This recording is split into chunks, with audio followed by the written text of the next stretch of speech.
Hi, today I'm going to talk about common pitfalls and challenges in collaborations and partnerships.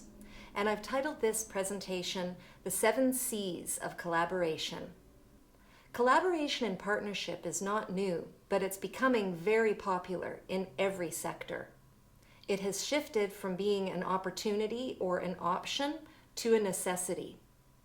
And development by consensus has its ancient roots in indigenous cultures and in other cultural communities as well. It's also a norm and a practice in the arts and cultural sector.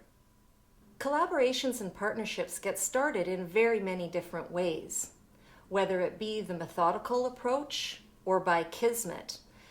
Collaborations and partnerships all have common pitfalls and challenges that, if we're aware of them and can anticipate them and plan for them, might enable us to have a smoother sailing journey.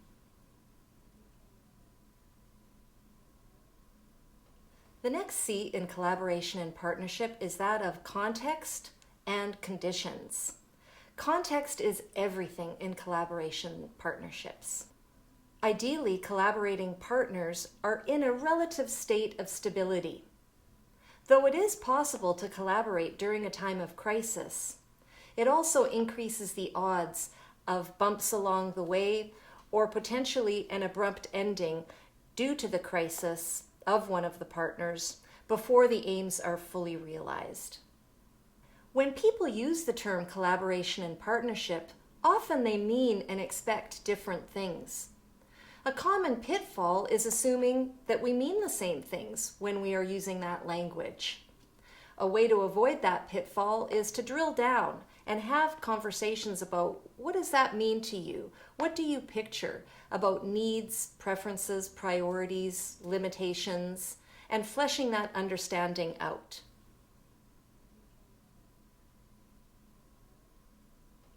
The next C of collaboration is that of communication. Relationships are communication. We can't form a relationship without communicating. When exploring and starting a collaboration, there tends to be a lot of communication at the start. However, a pitfall at the early stage is not talking in enough detail, getting excited in the verve of the new vision and the potentials and possibilities, and not answering all of the questions that you need to in order to be clear of what will happen once the implementation begins. Fortunately, many of the grant program guidelines require that we do that kind of dialogue and planning in order to put a strong proposal forward. Another tendency for communication is that once the implementation phase begins, communication frequency and detail tends to reduce. Therefore, the challenge is, once the implementation starts, to determine what is going to be the minimum level of communication between the partners, and to maintain that frequency and detail through the methods that you've discussed in advance will serve the project.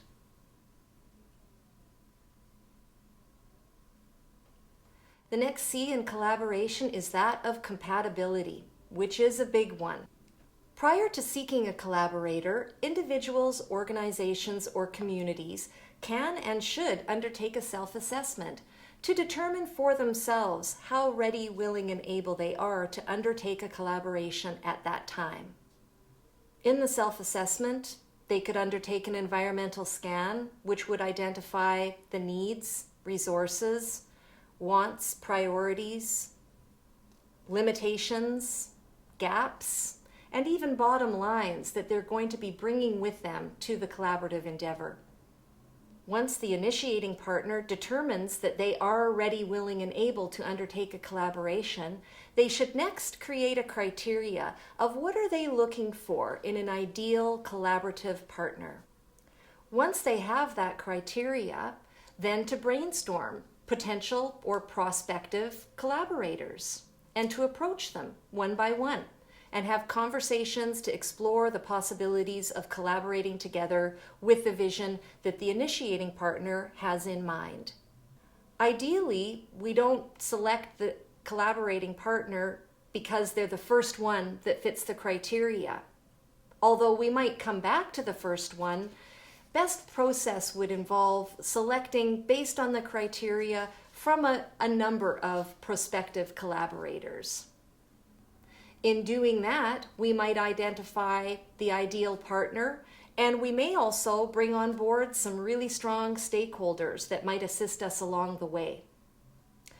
Compatibility also involves similarities and differences. We need to select a collaborative partner that is similar enough to us in styles and approaches, in priorities, in values, and in the pace that they work at things, that the collaborative relationship isn't going to be difficult to manage, and that things will go effectively and smoothly. Ideally, if through your exploration conversations or through your history you hold affinity and trust for each other, that's a great component to start a collaborative project with. But you don't always need that at the start. That can be developed along the way.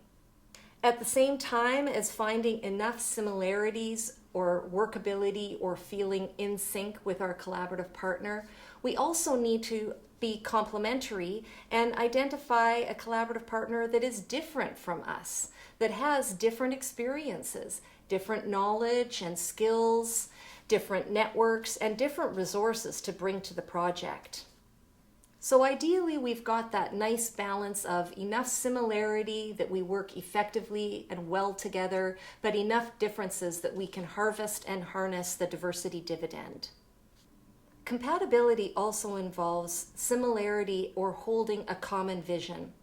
This can be a challenge at the start because the initiating partner already has a vision of the project that they have in mind. So they need to keep that vision loose and malleable enough that when they approach the collaborating partner, that entity can influence and shape the vision as well. And through that exchange, through that co-creation project, they come to a shared ownership of a common vision. So selecting a collaborative partner without that self-assessment and without that criteria leaves us vulnerable to rushing into a collaborative relationship based on emotion, which, although that's an important part, it needs to be balanced out with logic. Ideally, that selection comes from a balance of both.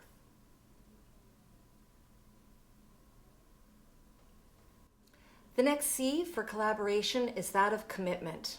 Commitment is key. Commitment involves both the present and the future. Commitment is something that can look like we're at the same level at the start, but can shift and change over time.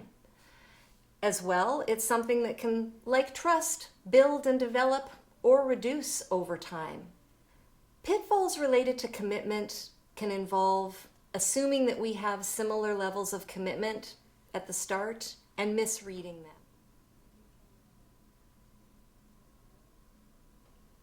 The next C in collaboration relates to consistency.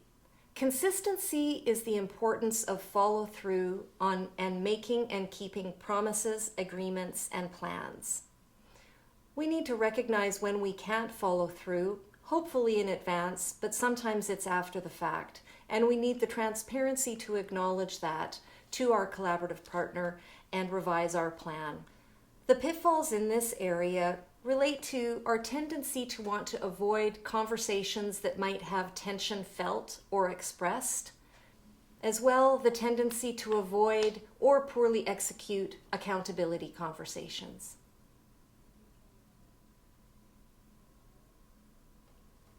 The next C is control by consensus. In other words, joint or shared decision making. This element or aspect refers to the collaborating partners holding the authority to make decisions at the planning table. Ideally, all collaborators or partners at the planning table would hold the authority to make decisions at that time, so that the group can come to consensus and move forward after each. But that is not always realistic or possible. So the pitfall related to this is the committee or group arriving at consensus at meetings, many of the players having the authority to make those decisions, and one of the parties having to go back to their organization or community to get that affirmation. If that was happening occasionally, that would be understood. It's when it becomes a pattern that it can slow down progress or the process. Sometimes it can make it feel like there's an unevenness at the planning table. And it can result in frustration for both parties, both the ones that have the authority and want to move forward, and the ones that have to go back to their community or organization to get that affirmation on the decision. The final pitfall on control by consensus involves individuals or organizations having difficulty breaking out of a competitive or territorial paradigm. This challenge can be very hard to overcome.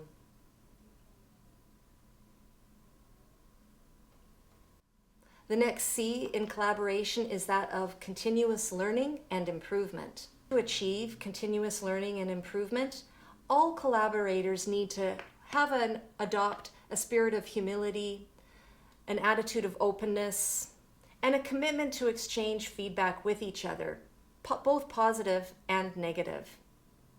The challenge for continuous learning and improvement and that feedback exchange can involve both making the time for that dialogue as well as having the courage to exchange that open, honest feedback and then integrating the feedback into refining and revising the project.